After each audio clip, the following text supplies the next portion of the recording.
Audio Jungle. Audio Jungle. Audio Jungle.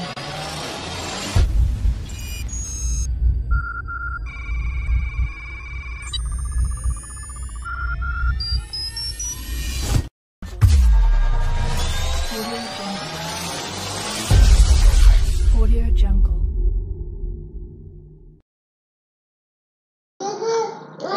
Halo, selamat datang, selamat bergabung dalam seri penelitian kualitatif pajak. Masih membahas tentang buku Reformasi Pajak dari Direktorat Jenderal Pajak. Kita lanjutkan pada halaman selanjutnya, yaitu di halaman 366.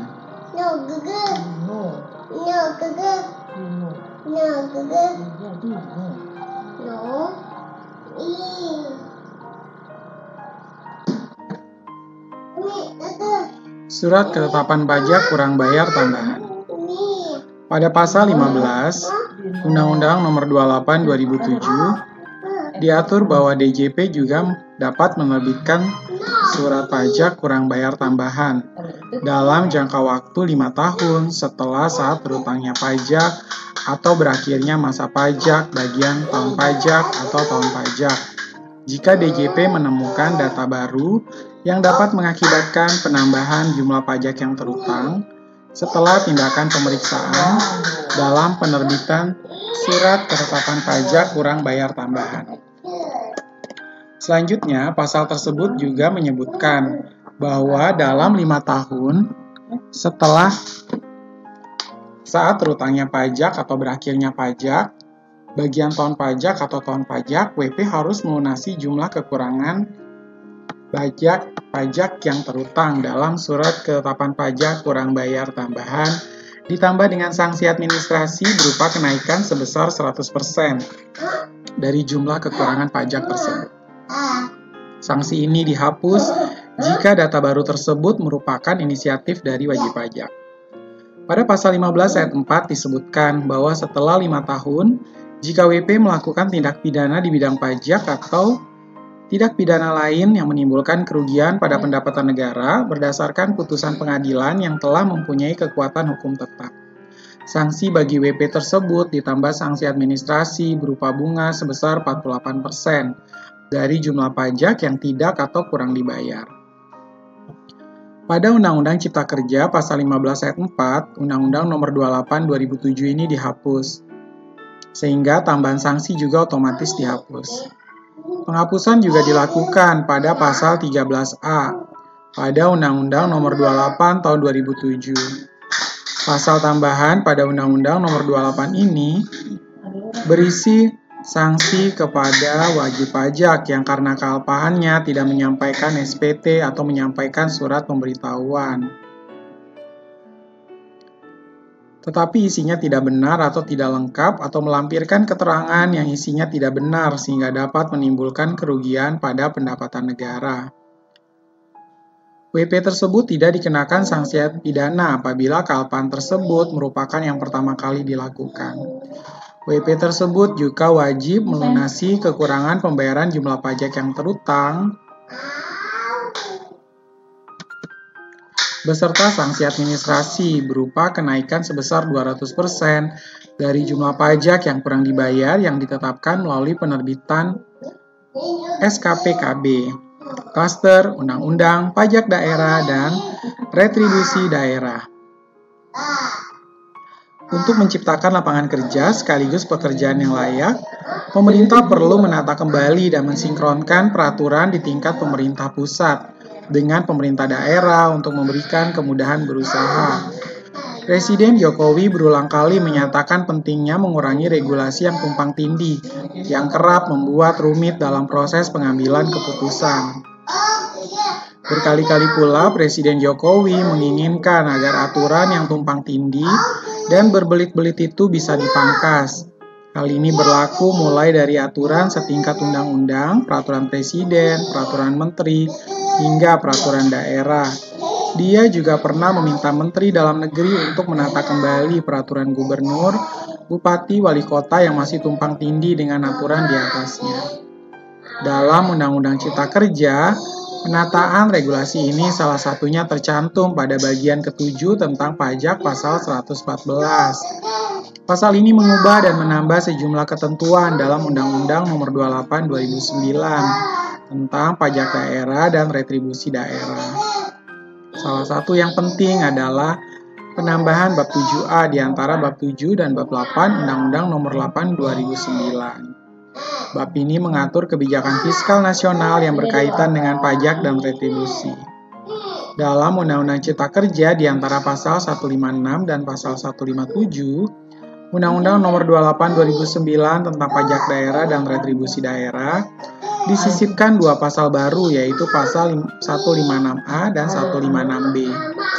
156A berisi tentang penjabaran kebijakan fiskal nasional, sedangkan pasal 156B berisi tentang pemberian insentif fiskal dari gubernur, bupati, wali kota kepada pelaku usaha di daerahnya.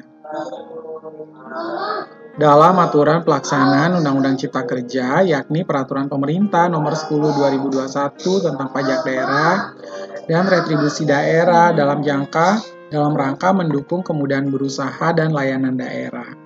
Pada pasal 1 ayat 7, kebijakan fiskal nasional didefinisikan sebagai kebijakan yang berkaitan dengan penerimaan dan atau pengeluaran yang mempengaruhi perekonomian dan untuk menjaga stabilitas ekonomi.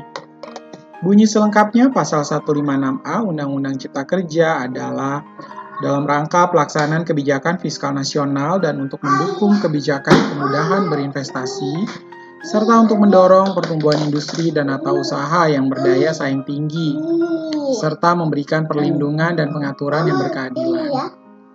Pemerintah sesuai dengan program prioritas nasional dapat melakukan penyesuaian terhadap kebijakan pajak dan retribusi yang ditetapkan oleh Pemda.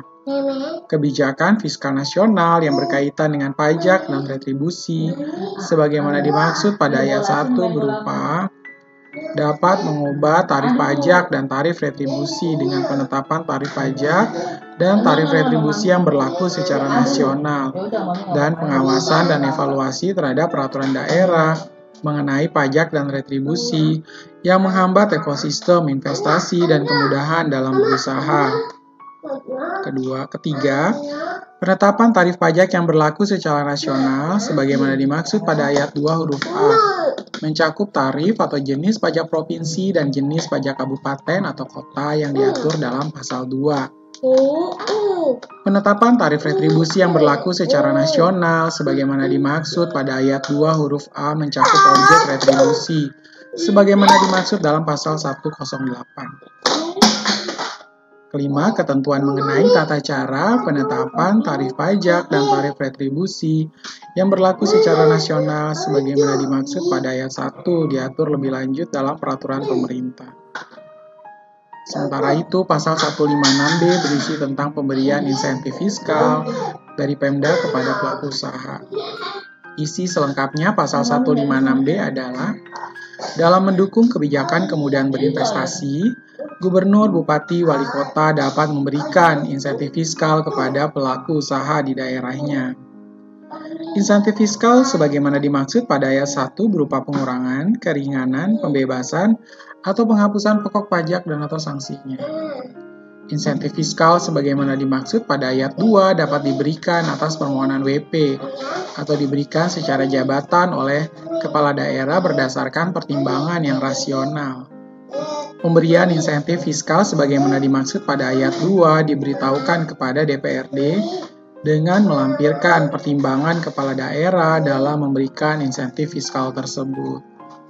Pemberian insentif fiskal sebagaimana dimaksud pada ayat 2 ditetapkan dengan peraturan kepala daerah. Undang-Undang Cipta Kerja juga menambahkan pengaturan baru pada pasal 157 Undang-Undang Nomor 28 2009, yakni ayat 5A. Pada Undang-Undang 28 tahun 2009, pasal 157 diatur soal evaluasi Raperda yang dilakukan Menteri Dalam Negeri untuk rancangan peraturan daerah, provinsi tentang pajak dan retribusi, serta Menteri Dalam Negeri dan Gubernur untuk Raperda yang sama di tingkat kabupaten atau kota. Dalam melakukan evaluasi, Menteri Dalam Negeri dan Gubernur berkoordinasi dengan Menkeu sesuai pasal 5 ayat 5. Pada pasal 157 ayat 5A, Menkeu juga ikut melakukan evaluasi, yakni pada aspek kebijakan fiskal keuangan. Hal ini kemudian dijabarkan dalam PP nomor 10 2021. Pada pasal 11 ayat 3 disebutkan bahwa evaluasi dilakukan untuk menguji kesesuaian Raperda Provinsi mengenai pajak dan retribusi dengan kebijakan fiskal nasional. Hal yang sama dilakukan untuk Raperda di tingkat kabupaten atau kota yang diatur dalam pasal 14 ayat 3. Setelah melakukan evaluasi, Raperda tersebut bisa diterima atau ditolak. Gubernur, bupati, atau wali kota bisa memperbaiki Raperda tersebut. Jika perbaikan sudah disetujui, rancangan Perda Provinsi,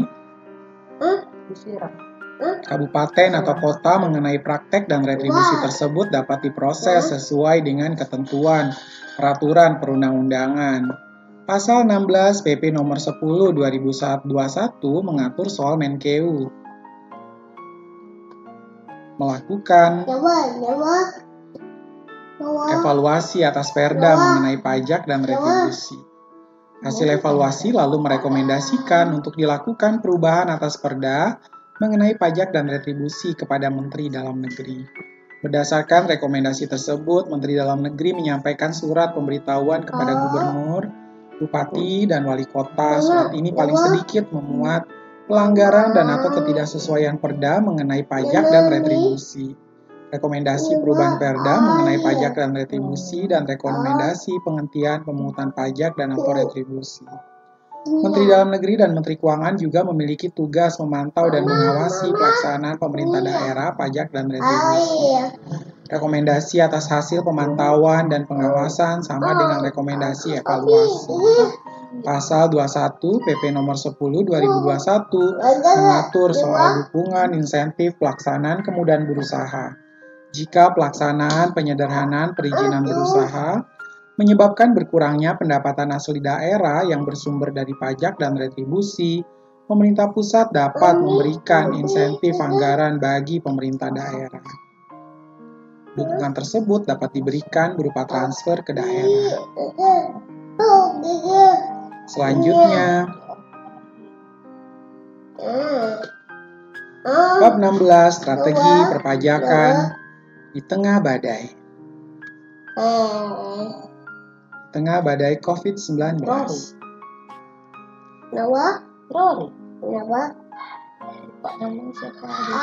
Virus SARS-CoV-2 atau Severe Acute Respiratory Syndrome Coronavirus number 2 atau kemudian dikenal dengan Coronavirus Disease COVID-19 menyebar dengan cepat.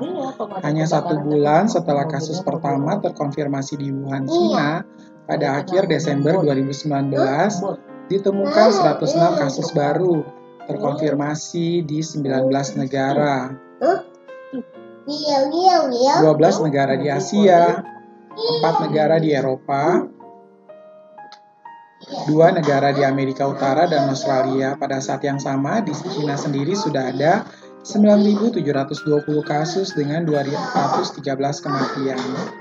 Organisasi Kesehatan Dunia WHO mendeklarasikan COVID-19 menjadi darurat kesehatan masyarakat yang menjadi kepedulian internasional pada 30 Januari 2020 dan menetapkannya sebagai pandemi pada 11 Maret 2020. WHO sangat prihatin atas tingkat penyebaran dan keparahan virus COVID-19 yang mencemaskan, kata Dirjen WHO Tedros Adhanom Ghebreyesus saat mengumumkan pandemi tersebut di Genoa, Swiss. Indonesia juga tak bisa menghindari dari pandemi tersebut. Presiden Jokowi mengumumkan 2 kasus pertama COVID-19 yang kemudian disebut kasus 01 dan 02 pada 2 Maret 2020. Sejak saat itu, virus ini menyebar ke seluruh penjuru Nusantara. Pada 13 April 2020, Presiden Jokowi menerbitkan Keputusan Presiden Nomor 12 Tahun 2020 tentang penetapan bencana non-alam penyebaran Coronavirus Disease 2019 atau COVID-19 sebagai bencana nasional. Respon berbagai negara termasuk Indonesia pada masa-masa awal pandemi adalah melakukan pembatasan mobilitas atau pembatasan sosial. Akibatnya, mata rantai pasok produk secara global terganggu. Industri manufaktur kesulitan memperoleh bahan baku, sektor pariwisata dan transportasi lumpuh, pemutusan hubungan kerja terjadi di mana-mana, kemiskinan pun meningkat tajam, akibatnya konsumsi ikut menurun. Ekonomi global pun terpuruk sangat dalam. China yang sebelum pandemi tumbuh di atas 6% untuk pertama kalinya sejak 1976 tumbuh negatif pada triwulan pertama 2020, yakni minus 6,8%. Hampir semua negara tumbuh negatif. Laporan The World Economic Situation and Prospect 2021 yang diproduksi di United Nations Department of Economic and Social Affairs atau UNDSA menuliskan sebagai berikut.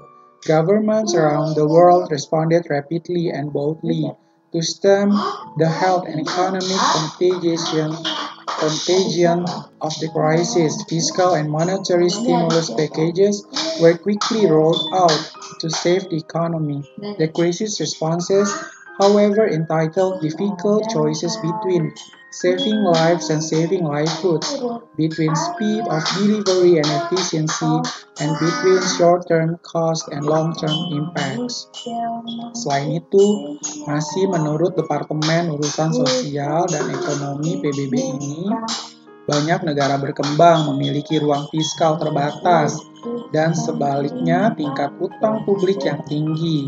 Kedua hal ini membatasi kemampuan mereka untuk meluncurkan paket stimulus yang cukup besar untuk mengatasi krisis kesehatan dan krisis ekonomi sekaligus. Perang terhadap virus COVID-19 tidak hanya melulu urusan kesehatan, tapi juga ekonomi. Kebijakan pembatasan pemerintah merespon dengan cepat pandemi COVID-19 pada 13 Maret 2020. Presiden Jokowi membentuk gugus tugas untuk menangani penyebaran virus COVID-19 yang cepat melalui Kepres nomor 7 2020 tentang gugus tugas percepatan penanganan coronavirus disease 2019. Gugus tugas ini dipimpin oleh Kepala Badan Nasional Penanggulangan Bencana, Letjen TNI Doni Monardo. Sepekan kemudian, keputusan tersebut diperbarui melalui Kepres nomor 9 2020 tentang perubahan atas Kepres nomor 7 tahun 2020 tentang gugus tugas percepatan penanganan coronavirus disease 2019. Perubahan terletak pada susunan gugus tugas dengan melibatkan Kemenkes dan Kementerian BUMN dalam unsur pimpinan pelaksana gugus tugas. Namun perubahan yang penting adalah penambahan pasal 13A. Pasal ini mengatur soal percepatan impor barang dengan memberikan mandat pemberian pengecualian perizinan tata niaga impor kepada Ketua Pelaksana Gugus Tugas Percepatan Penanganan Coronavirus Disease 2019. Dengan mandat ini, Ketua Pelaksana Gugus Tugas COVID-19 atau pejabat yang ditunjuk untuk menerbitkan rekomendasi pengecualian tata niaga impor. Ada 3 alasan yang membuat gugus tugas perlu diperluas, termasuk kewenangannya dalam tata niaga impor.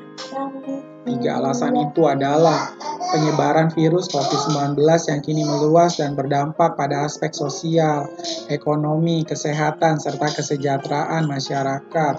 WHO telah menyatakan COVID-19 sebagai pandemi global pada 11 Maret 2020 dan ada indikasi kuat telah terjadi keadaan tertentu darurat bencana wabah penyakit akibat virus Corona 19 di Indonesia. Pada masa-masa awal masuknya COVID-19 ke Indonesia, kepanikan terjadi di mana-mana. Fasilitas kesehatan, mulai dari puskes hingga rumah sakit, kerepotan karena keterbatasan tenaga kesehatan dan peralatan, seperti alat pelindung diri. Pengetahuan tentang virus baru di kalangan tenaga kesehatan juga masih minim. Pada masa genting ini, banyak tenaga kesehatan gugur ketika menangani pasien COVID. Masyarakat panik karena penyebaran yang cepat dan tingkat keparahan akibat virus. Informasi tentang virus ini di tengah masyarakat juga sangat terbatas, sehingga hoaks merajalela di media sosial. Kepemilikan juga terjadi karena alat-alat pelindung diri dan penguat daya tahan tubuh, seperti masker, hand sanitizer, vitamin, sampai susu langka, dan kalaupun tersedia, harganya naik berlipat-lipat. Bahkan alat-alat kesehatan termasuk tes pun sangat mahal. Pada masa-masa awal pandemi misalnya, harga rapid test bisa mencapai Rp900.000. Harga tes PCR juga sangat mahal, bisa mencapai Rp2,5 juta. Hal inilah yang membuat banyak penduduk Indonesia enggan melakukan tes mandiri. Seperti diketahui, pemerintah hanya menanggung biaya tes pasien terinfeksi COVID-19 yang dirawat di rumah sakit. Pengecualian tata niaga impor diharapkan dapat memperlancar masuknya alat-alat kesehatan termasuk alat tes sehingga harganya bisa turun. Untuk mencegah penyebaran virus yang lebih luas, Presiden Jokowi juga meminta masyarakat untuk bekerja, belajar, dan beribadah di rumah agar penyebarannya bisa kita hambat dan stop, ujar Presiden Jokowi dalam konferensi pers di Istana Bogor, Minggu 15 Maret 2020 seperti dikutip Kompas.com. Imbauan Presiden kemudian ditindaklanjuti dengan PP 21/2020 tentang pembatasan sosial berskala besar dalam rangka percepatan penanganan coronavirus disease 19. Peraturan ini ditandatangani Presiden Jokowi pada 31 Maret 2020. Sebelumnya ada beberapa pilihan untuk membatasi penyebaran virus tersebut, antara lain karantina wilayah atau lockdown dilakukan dalam 3 bentuk, yakni meliburkan sekolah dan tempat kerja, pembatasan kegiatan keagamaan, dan atau pembatasan kegiatan di tempat atau fasum. Usulan penerapan pembatasan sosial berskala besar atau PSBB bisa datang dari gubernur, bupati, wali kota, atau kepala gugus tugas COVID-19. Penetapan PSBB ada di tangan Menkes setelah memperhatikan pasal 6 ayat 2 dan pertimbangan dari ketua gugus tugas COVID-19. Sejak itu, PSBB diterapkan di banyak daerah. Pemerintah juga membatasi kegiatan tersebut berdasarkan sektor. Hanya 11 sektor esensial yang boleh beroperasi terbatas, terutama yang terkait dengan kesehatan dan kebutuhan dasar. Sekolah ditutup dan proses pembelajaran dilakukan secara online. Tempat-tempat ibadah juga dibatasi, bahkan pemerintah tidak mengizinkan pelaksanaan sholat Idul Fitri dan Idul Adha di lapangan. Pasar dan pusat perbelanjaan juga dibatasi, transportasi juga dibatasi. Bahkan pada saat Hari Raya Idul Fitri, seluruh moda transportasi di-stop untuk mencegah terjadinya kerumunan dan transfer virus dari wilayah Jakarta, Bogor, Depok, Tangerang, Bekasi ke daerah-daerah. Sejak virus muncul pertama kali di Indonesia, di Depok, Jabodetabek masih memang menjadi epicentrum pandemi. Dampak dari pembatasan sosial ini pada perekonomian sungguh dahsyat. Sebagaimana terjadi di belahan dunia yang lain, sejumlah sektor industri dan perdagangan lumpuh. PDB Indonesia pada triwulan pertama tahun 2020 terhadap triwulan keempat tahun 2019 kuartal ke kuartal minus 2,41%. Sektor konstruksi, sektor transportasi, dan pergudangan kontraksi cukup dalam, masing-masing 6,92% dan 6,38%. Kondisi ekonomi yang terpuruk tersebut pada akhirnya berdampak pada kenaikan tingkat pengangguran. Kementerian Ketenagakerjaan mencatat hingga Kamis 16 April 2020, pekerja terdampak COVID-19 di sektor formal yang di PHK mencapai 229.789 orang. Sementara itu, pekerja yang dirumahkan ada 1.270.367 orang, sehingga total pekerja terdampak di sektor formal ada 1.500.156 orang di 83.546 perusahaan. Selain itu, masih berdasar catatan Kemenkes, pembatasan sosial juga memberikan dampak yang cukup besar pada sektor informal. Sebanyak 443.700 760 orang dari 30.794 perusahaan di PHK. Total yang terdampak pandemi mencapai 1,9 juta orang, baik yang di PHK dan dirumahkan, kata Menteri Tenaga Kerja Ida Fauzia, seperti dikutip dari kompas.com. Perang melawan pandemi. Perubahan strategi melawan pandemi COVID-19 berubah setelah upaya penanganan kesehatan melalui pembatasan sosial ternyata berdampak parah pada perekonomian. Langkah pertama pemerintah adalah mengubah struktur tim penanganan pandemi. Pada 20 Juli 2020, Presiden menerbitkan Peraturan Presiden Nomor 82 2020 tentang Komite Penanganan Coronavirus Disease 2019 atau disebut dengan COVID-19 dan Pemulihan Ekonomi Nasional. Perpres tersebut mengubah cara penanganan pandemi COVID-19 dari semula hanya fokus pada kesehatan untuk membatasi penyebaran virus menjadi pendekatan kesehatan dan ekonomi. Struktur tim penanganan COVID-19 berbeda antara Kepres nomor 9 2020 dengan Perpres nomor 82 2020. Pada Kepres nomor 9, tim pengarah diketuai Menteri Koordinator Pembangunan Manusia dan Kebudayaan dan tim pelaksana yang dipimpin oleh Kepala Badan Nasional Penanggulangan Bencana. Berdasarkan Perpres nomor 82 2020, Presiden membentuk Komite Penanganan COVID-19 dan Pemulihan Ekonomi. Di bawah komite ini ada 3 kelembagaan, yakni Komite Kebijakan, Satuan Tugas Penanganan COVID-19, serta Satuan Tugas Pemulihan dan Transformasi Ekonomi Nasional. Komite Kebijakan dipimpin Menko Perekonomian dengan Ketua Pelaksana Menteri BUMN. Satgas Penanganan COVID-19 diketuai Kepala BNPB